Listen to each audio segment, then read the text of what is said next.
इधर उस अंधेरे कमरे में अभी भी वो तीनों बैठी हुई थी। तभी अधीरा ने कहा, हम यहाँ बैठे बैठे टाइम वेस्ट नहीं कर सकते। वहाँ वो मेरी मॉम को लेकर चला जाएगा, हमें कुछ ना कुछ करना होगा। इबादत ने भी अपना सिर हिलाते हुए कहा, हाँ हम यहाँ बैठकर टाइम वेस्ट तो बिल्कुल भी नहीं कर सकते। लेकिन नाज ने कहा, पर हम करेंगे तो क्या करेंगे, यहाँ से तो बाहर निकलने का कोई रास्ता ही नहीं है। तभी कुछ कदमों की आवाज़ सुनाई देने लगी, जिसे सुनकर उन तीनों के एक्सप्रेशंस बदल गए। अधीरा ने घबराते हुए कहा, कहीं वो फिर से तो नहीं आ रहा है। इबादत ने कहा, घबराओ मत, हम तीन हैं, हम कुछ ना कुछ कर लेंगे, वो हमारा कुछ नहीं बिगाड़ पाएगा। लेकिन तभी दरवाजा खुला और कुछ आदमी अपने हाथ में गन लेकर अंदर की तरफ आने लगे। उन सबको देखकर वो तीनों ही अपनी जगह से खड़े हो गए। नाज ने जल्दी से कहा, तुम सब कौन हो, क्या तुम सबको उस आदमी ने भेजा है? तभी नाज के ऊपर गन पॉइंट करते हुए उस आदमी ने कहा, हाँ हमें हमारे बॉस ने भेजा है तुम सबको मारने के लिए, अब मरने के लिए तैयार हो जाओ।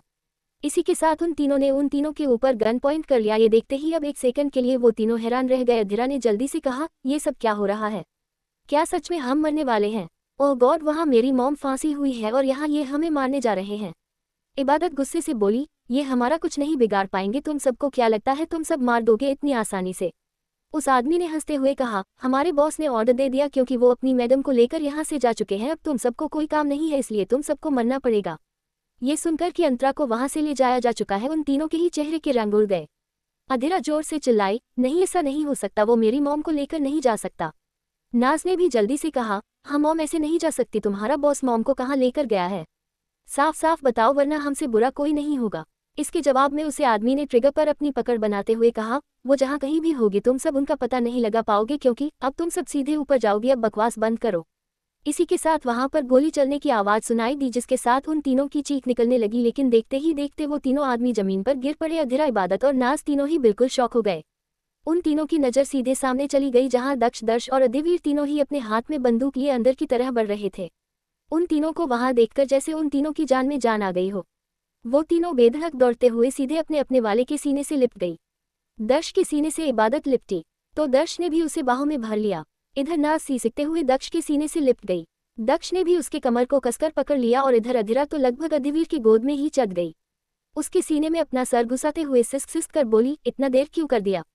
मुझे लगा कि मैं मर जाऊंगी और आखिरी बार तुम्हें भी नहीं देख पाऊंगी। अदेवीर ने उसे अपनी गोद में किसी तरह संभालते हुए हल्की स्माइल के साथ बोला, अभी तो मुझे तुम्हें बिना दांतों के भी देखना है, इतनी जल्दी तुम मर नहीं सकती। ये सुनते ही अधीरा सिसकते हुए ही उसके सीने पर मारते हुए बोली, जस्ट शट अप, बुढ़ापे में भी मैं बहुत ब्यूटीफुल लगूंगी। अदेवीर मुस्कुराने लगा। इधर नाज ने अपने आप को संभालते हुए कहा, दक्ष थैंक गॉड आप आगे, हम सच में बहुत डर गए थे। पर तभी दक्ष गुस्से के साथ बोला, तुम इन सब में बड़ी हो लेकिन फिर भी किसी बच्चे से कम नहीं हो। क्या जरूरत थी बिना हमसे बताए यहाँ पर आने की? तुम्हारे अंदर रिस्पॉन्सिबिलिटी नाम की चीज है भी या नहीं? दक्ष गुस्से से चिल्ला रहा था। नाज की आंखों में और भी ज्यादा आंसू आ गया। इधर बाकी सब आप दक्ष और नाज को ही देखने लगे। तभी दर्श ने भी अपनी बही हुई कहा, एग्जैक्टली भाई, मुझे तो भाभी और इनसे ऐसी उम्मीद ही नहीं थी। कहने को ये मुझसे उम्र में बड़ी है लेकिन इनका दिमाग मुझसे भी कम है। इबादत ये सुनते ही भड़कते हुए बोली, जस्ट शट अप, मुझे क्या पता था कि रास्ते में ऐसी मुसीबत आ जाएगी। दक्ष ने गुस्से के साथ कहा, लेकिन तुम दोनों को सीरियस होना चाहिए। अधीरा तो अभी इतनी समझदार नहीं है लेकिन तुम दोनों समझदार हो, पर मैं अपनी बीवी से तो समझदारी की उम्मीद ही नहीं कर सकता क्योंकि अगर इतनी समझदार होती तो इतने सालों तक मुझसे दूर नहीं रहती। नाज अपने हाथों की मुट्ठी बनाते हुए बोली, दक्ष आप हमारे पर्सनल लड़ाई को ऐसे यहाँ सबके सामने क्यों लेकर आ रहे हैं? अगर आपको डांटना है तो जो टॉपिक है उस पर डटिए, इस तरह आप ऐसी बातें बीच में नहीं ला सकते। दक्ष गुस्से से उसके बाजू को पकड़कर बोला, अगर हम ज्यादा लेट करते तो अभी तुम तीनों यहाँ पर लाश की तरह पड़ी होती और तुम्हें लग रहा है कि मैं बेवजह डांट रहा हूँ। नाज अब बिल्कुल सहम गई, वो चुप हो गई। इधर अधीरा ये सब देखकर पाउट बनाकर टुकुर टुकुर अदिवीर को देखने लगी। अदिवीर उसकी हालत समझ गया और तिरछी स्माइल के साथ बोला, तुम फिक्र मत करो, मैं तुम्हें तुम्हारे भाइयों के जैसे नहीं डांटूंगा। ये सुनते ही अधीरा ने बड़ी सी स्माइल के साथ कहा, मुझे तुमसे यही उम्मीद थी, मुझे पता है तुम मुझे ऐसे कभी नहीं चिल्ला सकते। पर तभी अदिवीर ने कहा, लेकिन रात को बेड पर पनिशमेंट जरूर मिलेगी क्योंकि तुमने मुझे कुछ ही घंटे में बिल्कुल पागल बना दिया। अधीरा की पूरी स्माइल ही गायब हो गई। पर तभी इबादत ने सबको देखते हुए कहा, अभी बात बहस करना बंद करो। वो आदमी मॉम को लेकर चला गया है, हमें मॉम को ढूंढना होगा। अगर डैड को पता चला कि मॉम इंडिया से बाहर जा चुकी है तो तबाही आ जाएगी, हमें तुरंत उन्हें ढूंढने के लिए जाना होगा। ये सुनकर दक्ष ने ना समझी में कहा, व्हाट यू मीन, तुम किस आदमी की बात कर रही हो और मॉम कहाँ है? तभी नाज ने कहा, उस आदमी का नाम वैभव था। वो मॉम को तब से जानता है जब वो कॉलेज टाइम में थी। इनफैक्ट जब आप लगभग 2 साल के थे तब उसने मॉम के साथ पार्टनरशिप भी की थी और तब से वो मॉम को पसंद करते आ रहा था। डैड ने कभी उसे मॉम के करीब नहीं जाने दिया, इसलिए वो इस उम्र में मॉम को हासिल करने के लिए वापस आया था। उसी ने मॉम को किडनैप कर लिया था। बेचारी मॉम उनके चंगुल में फंस गई तो सच में बहुत मासूम है और अब वो घटिया इंसान उन्हें लेकर कहीं चला गया। दक्ष, हमें मॉम को जल्द से जल्द ढूंढना होगा। ये सुनकर दर्श गुस्से में साथ बोला, मैं उसकी जान ले लूंगा, मैं उसे जिंदा नहीं छोड़ूंगा भाई, हमें उसे कहीं से भी ढूंढना होगा। पर तभी अदिवीर ने सीरियस आवाज में कहा, वो काफी देर पहले अगर यहाँ से निकला है तो अब तक वो इंडिया से बाहर जा चुका होगा। हम ऐसे पीछा नहीं कर पाएंगे, इसलिए हमें कोई और तरीका निकालना पड़ेगा। ये सब कहते हुए वो अब बाहर गार्डन की तरफ आ चुके थे। चारों तरफ देखते हुए दक्ष ने बिना किसी भाव के साथ कहा, मैं इस पूरे जहां को ही उड़ा दूंगा, इस मनहूस जगह को मैं मार डालूंगा। नाज मुंह बनाकर कहा, जब वो इंसान ही यहाँ पर नहीं है तो उसके घर को मारकर आप क्या करेंगे? दक्ष, हमें तो मॉम के बारे में पता लगाना चाहिए। बेशक से वो इंडिया से बाहर चली गई होगी, लेकिन आपने ये सोचा है कि अगर डैड को पता चलेगा तो? लेकिन इसके आगे नाज अभी कुछ कह पाती, उससे पहले ही उन सबके कान में अद्रक्ष की आवाज गई, सब ऊपर देखो, वहाँ दादू और सिली दादी हैं। उसकी अचानक से ये बात सुनते ही वो सभी शॉक्ड हो गए और उन सब की नज़र एकदम से आसमान में चली गई। पैराशूट अब धीरे धीरे नीचे की तरफ लैंड हो रहा था और दानिश अंतरा को अपने बाहों में लिए उसके साथ ही नीचे आ रहा था। सब ये नज़ारा अपने आंखें फाड़े देख रहे थे।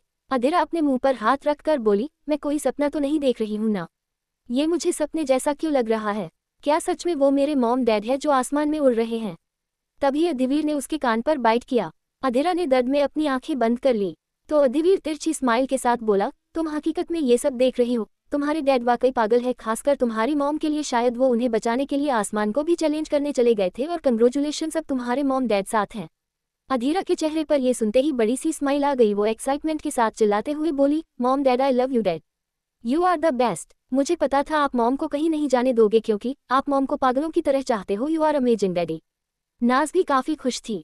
नाज ने धीरे से कहा, वाह, वाकई अगर प्यार हो तो मॉम डैड जैसा। डैड तो मॉम को पाने के लिए आसमान में भी चले गए और अगर वक्त आएगा तो वो पाताल में भी जा सकते हैं। लोग सिर्फ बोलते हैं, लेकिन डैड तो करके दिखा दिए। दक्ष ने भी प्राउड स्माइल के साथ कहा, ऑफ कोर्स, क्योंकि वो मेरे डैडी है तो मॉम से बहुत प्यार करते हैं। वो मॉम के लिए किसी भी हद तक जा सकते हैं। इधर दर्श ने भी स्माइल के साथ कहा, हाँ, इस मैटर में तो डैड का मुकाबला कोई नहीं कर सकता। फिर तभी इबादत ने कहा, काश जैसे डैड है वैसे उनका बेटा भी हमें प्यार कर पाता। नाज ये सुनते ही तुरंत हाँ में हाँ मिलते हुए बोली, हाँ इबादत, ये तो तुमने बिल्कुल ठीक कहा। अब दक्ष और दर्श दोनों ही एक साथ उन दोनों को घूरने लगी तो उन दोनों का मुंह बन गया। इधर दानिश और अंतरा अब नीचे लैंड हो चुके थे। अंतरा बस दानिश की आंखों में ही देखे जा रही थी। आसपास क्या हो रहा था उसे कुछ भी एहसास नहीं था। दानिश भी उसे एकटक देख रहा था। वो दोनों एक दूसरे में अभी खोए हुए थे कि तभी कोई उनके बीच में आया और सीधे अंतरा के सीने से निपटते हुए बोला, सिली मम्मा, आप कहाँ चली गई थी? मैं आपके लिए बहुत परेशान हो गया था। प्रॉमिस कीजिए आप हमें छोड़कर दोबारा कहीं नहीं जाएंगे। उसके ऐसे बीच में आने से दानिश 2 कदम दूर हो गया। उसकी आंखें गुस्से से तुरंत छोटी हो गई। इधर अंतरा अपने होश में आई, उसका चेहरा बिल्कुल लाल पड़ गया। उसने तुरंत आसपास देखा तो वहां अपने बच्चों को देखकर वो और भी ज्यादा हैरान हो गई। वो तुरंत शर्माते हुए बोली, अद्राक्ष, आप सब यहाँ कैसे? पर तभी अद्राक्ष ने अंतरा के हाथ पर किस करते हुए कहा, सिली मम्मा, पहले प्रॉमिस कीजिए आप हमें छोड़कर कहीं नहीं जाएंगे। अगर आपकी दादू से लड़ाई हो रही है तो आप दादू को घर में रहकर ही पनिशमेंट देंगे, पर हमें छोड़कर नहीं जाएंगे। अंतरा ये सब सुनकर अब प्यार से बोली, आई प्रॉमिस, अब से ऐसा ही होगा। अब मैं तुम्हारे दादू को घर में ही पनिशमेंट दूंगी, ऐसे बाहर कहीं नहीं जाऊंगी।